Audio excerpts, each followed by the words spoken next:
from all the tape you're watching, what is wrong with Russell Westbrook, who in his last game had more turnovers than assists? Well, I think in the last game, for me, what stood out was the fact that he was falling for that catnip again, where they were dangling it in front of him to take that three-point shot. I think that affected him. He's trying so hard to find a way to have an impact on the game because his rhythm is clearly off, his timing's off, nothing good's happening. You know, he's so competitive. He's trying to figure out, how can I put my stamp on this game when he's not feeling in rhythm. And as a result, he's making some bad decisions. Some of the shots he took were exactly the shot the Lakers wanted to take. I think he's playing, this might sound crazy for Russell Westbrook, but it's almost like he's playing too fast at times off the dribble. He's not processing what he's seeing. He's going at one speed all the time, and it's snowballing against him. So, look, I know how bad he wants to win. You guys know how bad he wants to win and how badly he wants it to happen. But sometimes when you want it that bad and you're playing that fast and you're not thinking, you're just playing off of pure athletic ability, you're going to have some bad things happen to you. And that's kind of the place he's in right now. He's acknowledged it. I think he's going to play much better in Game 3.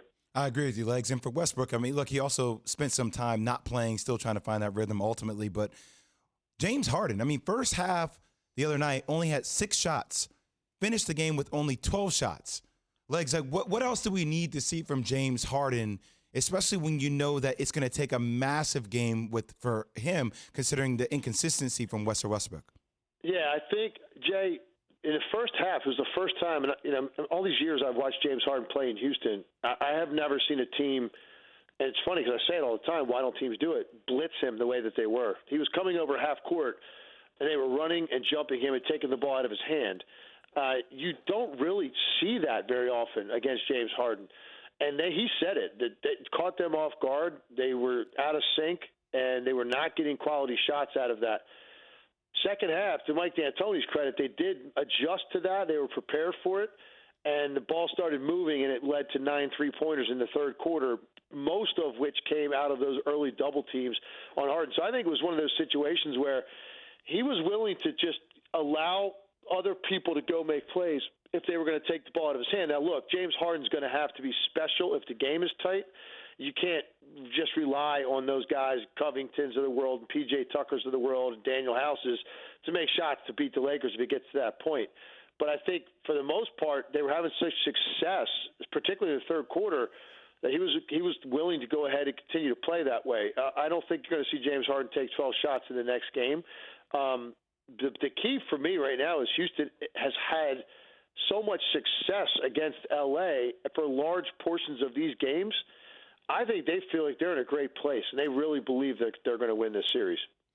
Legs, if you know that Giannis is going to want to play tonight, and say you're John Horst, the GM of the Bucks, or you're Coach Bud, the head coach of the Bucks, do you let him play, considering he's had 2 injuries in the 2 past games? Yes, absolutely. It's the playoffs, man. It's the guy that's probably going to win his second MVP here pretty soon in a row.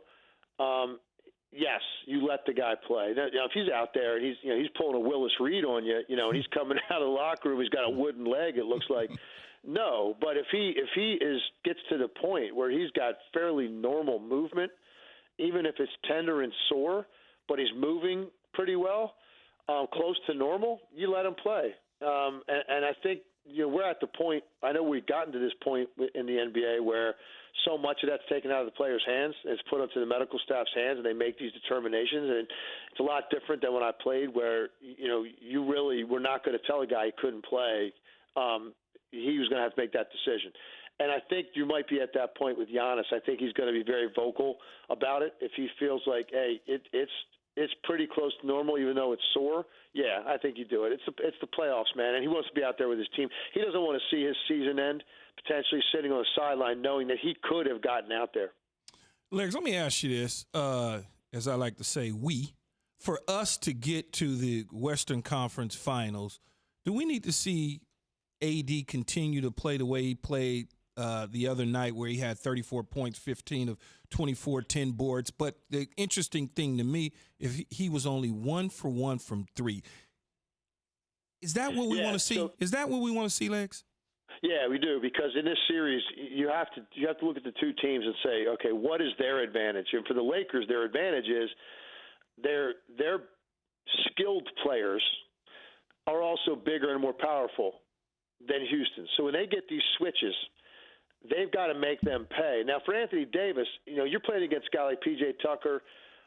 You're not going to be able to just back him down and get to the rim. So you just have to get to a place where you're comfortable, where you could turn and shoot a mid-range 12 to 15-foot shot, knowing it's going to be uncontested.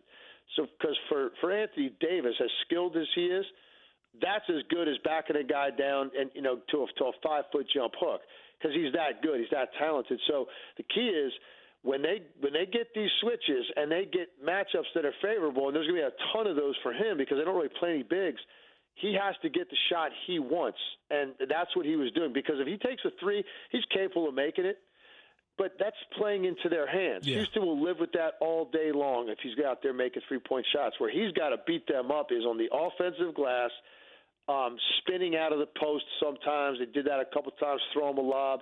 And then when he gets these ISOs, these one-on-ones from the wing, he gets to a spot to 12 feet, turn, elevate, lean back, and shoot the ball comfortably over people. I love when he plays that way. He was so efficient, and he looked so in control.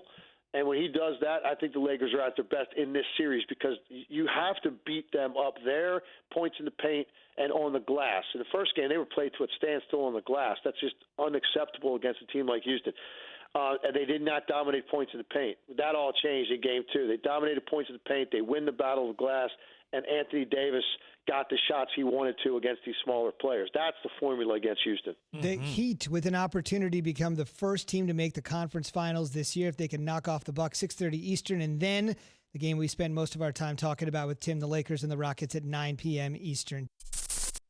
Thank you for watching ESPN on YouTube. For live streaming sports and premium content, subscribe to ESPN+.